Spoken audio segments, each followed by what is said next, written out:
What's going on, guys? This is Experienced Optimist. And today I want to talk about why you should never put too much trust in others. A guy by the name of Carl S. mentioned in my video how to practice strategic isolation and avoid shady people. In that video comment section, he wrote, "This world is overflowing with weak, stupid, vile people who spend their entire lives pretending to be strong, wise, and good. When these losers meet people who are actually what they only pretend to be, all they can do is attack them. If all the humans who value social capital over real virtues were bred out completely, we live in a utopia." Now, I want to thank Carl S. for that comment. I actually quite agree with that comment. Now, I remember when I was a young child in church, and the pastor voiced that it was hard to be nice to others and otherwise live a good life. As a kid, I remember saying in my head, "No, it is not. It is easy to simply leave people alone." The problem I have come to realize nonetheless is that, as Carl S. posited, even if you are a good person who does not endeavor to trouble others, there will no doubt be people that will get in your way and make trouble in your life. This is why I wanted to make this video about never putting too much trust in other people. Expecting too much from people has caused me much time and hardship. But nevertheless, there are a number of lessons that I've learned when it comes to trusting others. And I want to share those lessons that I've learned with you. Take with it what you will. Number one, relationships do not last forever. This may seem readily easy a notion to understand. However, one of the many mistakes I made was putting too much stock in friendships, and I see many other men making the same blunder. When you put too much stock in something that is temporary, you will be sure to be let down in due time. People are wishy-washy at best and cruel and uncaring at worst. As such, most will use you when there is something to be gained and then move on. And if I'm being honest, I have done so myself. What I want young men to understand is that self-reliance should be your main priority. Live life as if you will never meet another friend, lover, or confidant. If you do run across someone that you would consider an ally, do not put everything into that person. And by doing so, give away your power. The same goes for when courting friendship from a group of people, if you would be so lucky. Make sure that you can stand on your own 2 feet alone. Likewise, if you were never to meet another soul ever again, endeavor to be able to live a prosperous, upright, and fulfilling life regardless of any circumstance. Ralph Waldo Emerson said, "It is easy to live after the world's opinion. It is easy in solitude to live after our own. But the great man is he who in the midst of the crowd keeps with perfect sweetness the independence of solitude." When I was younger, I would dream of having friends that admired me and my talents. Doing so set me up for failure. People do not admire for long and are prone to bouts of jealousy and greed.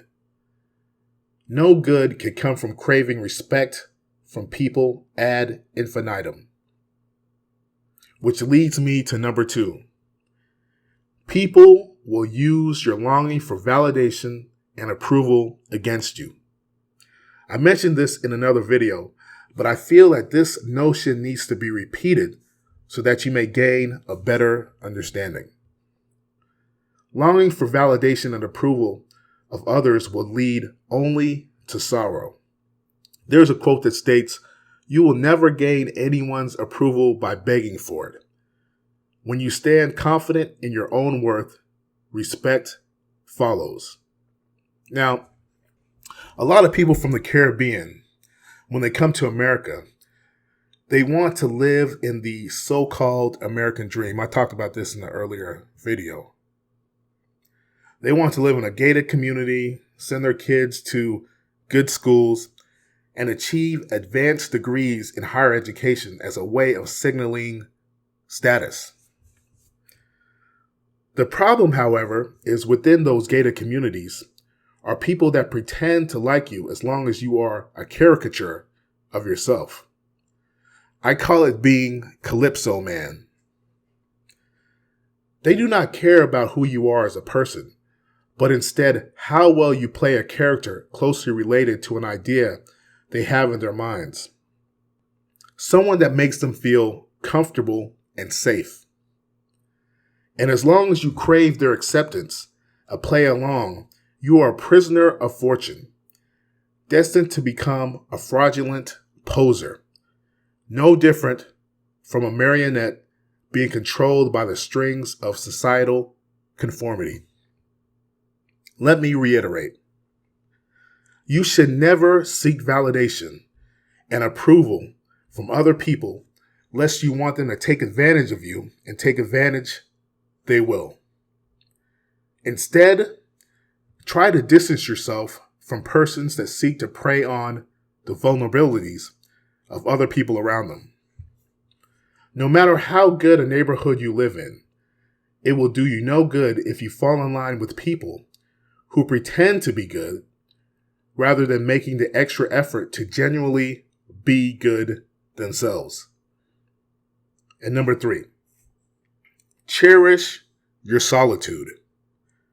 Speaking from experience, there was a time that I wanted to be in the good graces of people 24/7. When you have this mentality, you are a target. People sense what you want and will give it to you at a hefty price. A devil's bargain, if you will. Do not be like me when I was younger, endeavoring to be the life of the party and wanting to be the hero in all occasions. This is nothing more than ego. You can learn more about yourself by living a month in solitude than you can by living a whole lifetime around other people. If everyone were to disappear tomorrow, train your mind to be resilient and capable of happiness notwithstanding. Charles Bukowski stated profoundly, "I've never been lonely. I've been in a room. I felt suicidal. I've been depressed. I felt awful. Awful beyond all.